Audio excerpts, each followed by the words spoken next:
ನಮಸ್ತೆ ಗೆಳೆಯರೇ, ನಾನು ನಿಮ್ಮ ಪ್ರೀತಿಯ SK ಗೆಳೆಯರೇ. ಇವತ್ತಿನ ಈ ವಿಡಿಯೋದಲ್ಲಿ ನಾನು ನಿಮಗೆ ಮುಂಬರುವ ಜಿಲ್ಲಾ ಪಂಚಾಯತ್ ಮತ್ತು ತಾಲೂಕ್ ಪಂಚಾಯತ್ ಚುನಾವಣೆಗಳ ಒಂದು ಪಟ್ಟಿಯನ್ನು ರೆಡಿ ಮಾಡ್ತಾ ಇದ್ದಾರೆ.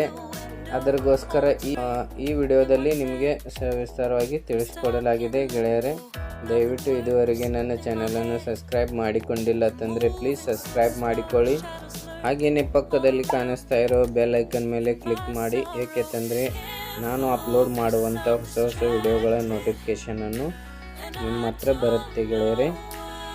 ಗೆಳೆಯರೇ, ವಿಡಿಯೋವನ್ನು ಸ್ಟಾರ್ಟ್ ಮಾಡೋಣ. ಆಗಸ್ಟ್ ಮತ್ತು ಸೆಪ್ಟೆಂಬರ್ನಲ್ಲಿ ಜಿಲ್ಲಾ ಹಾಗೂ ತಾಲೂಕ್ ಪಂಚಾಯತ್ ಚುನಾವಣೆಗಳ ಒಂದು ಸಾಧ್ಯತೆ ಇದೆ. ಗೆಳೆಯರೇ, ಮತದಾರರು ಗುರುತಿನ ಆಯೋಗ ಸೂಚನೆ ಬೆಂಗಳೂರವರ ಒಂದು ನಿರ್ದೇಶನದ ಪ್ರಕಾರ ಸೋಮವಾರದಿಂದ ಮೇ 29 ಜಿಲ್ಲಾ ಪಂಚಾಯತ್ ಮತ್ತು ತಾಲೂಕ್ ಪಂಚಾಯತ್ ಕ್ಷೇತ್ರಗಳ ಮತದಾರರನ್ನು ಗುರುತಿಸುವ ಕಾರ್ಯ ಪ್ರಾರಂಭಿಸುವಂತೆ ರಾಜ್ಯ ಚುನಾವಣಾ ಆಯೋಗ ಸಂಬಂಧಪಟ್ಟವರಿಗೆ ಸೂಚನೆ ಕೊಟ್ಟಿದೆ.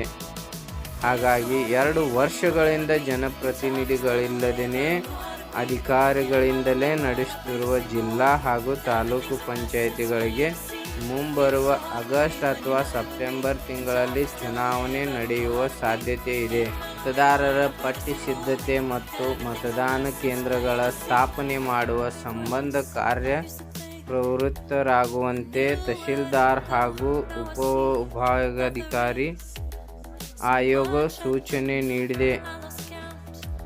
ರಾಜ್ಯದಲ್ಲಿ ಜಿಲ್ಲಾ ಹಾಗೂ ತಾಲೂಕು ಪಂಚಾಯಿತಿಗಳ ಅವಧಿ ಮುಗಿದು 2 ವರ್ಷಗಳಾಗಿವೆ. 2021 ಏಪ್ರಿಲ್ನಲ್ಲಿಯೇ ಜಿಲ್ಲಾ ಪಂಚಾಯಿತಿ ತಾಲೂಕ್ ಪಂಚಾಯಿತಿ ಚುನಾವಣೆ ನಡೆಯಬೇಕಿತ್ತು. ಆದರೆ ಅವಧಿ ಮುಗಿದ್ದರೂ ಚುನಾವಣೆ ಇನ್ನೂ ನಡೆದಿಲ್ಲ.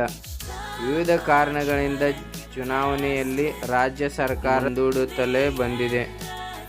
ವಿಧಾನಸಭಾ ಚುನಾವಣೆ ಮುಕ್ತಾಯದ ಬಳಿಕ ಜಿಲ್ಲಾ ಮತ್ತು ತಾಲೂಕು ಪಂಚಾಯತ್ ಚುನಾವಣೆ ನಡೆಸುತ್ತೇವೆ ಎಂದು ಹೈಕೋರ್ಟ್ಗೆ ಸರ್ಕಾರ ತಿಳಿಸಿತ್ತು.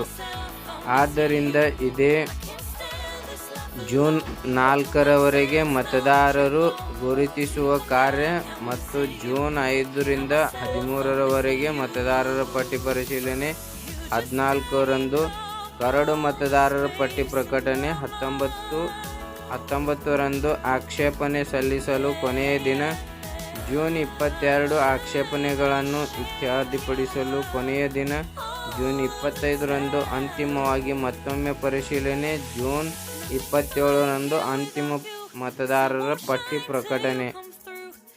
ವರ್ಷದ ಆಗಸ್ಟ್ ಅಥವಾ ಸೆಪ್ಟೆಂಬರ್ ತಿಂಗಳಿನಲ್ಲಿಯೇ ಜಿಲ್ಲಾ ಪಂಚಾಯಿತಿ ತಾಲೂಕ್ ಪಂಚಾಯಿತಿ ಚುನಾವಣೆ ನಡೆಯುವ ಸಾಧ್ಯತೆ ನಿಶ್ಚಳವಾಗಿದೆ. ಗೆಳೆಯರೇ, ಈ ವಿಡಿಯೋವನ್ನು ಇಷ್ಟವಾದರೆ ಲೈಕ್ ಮಾಡಿ, ಶೇರ್ ಮಾಡಿ. Thank you so much.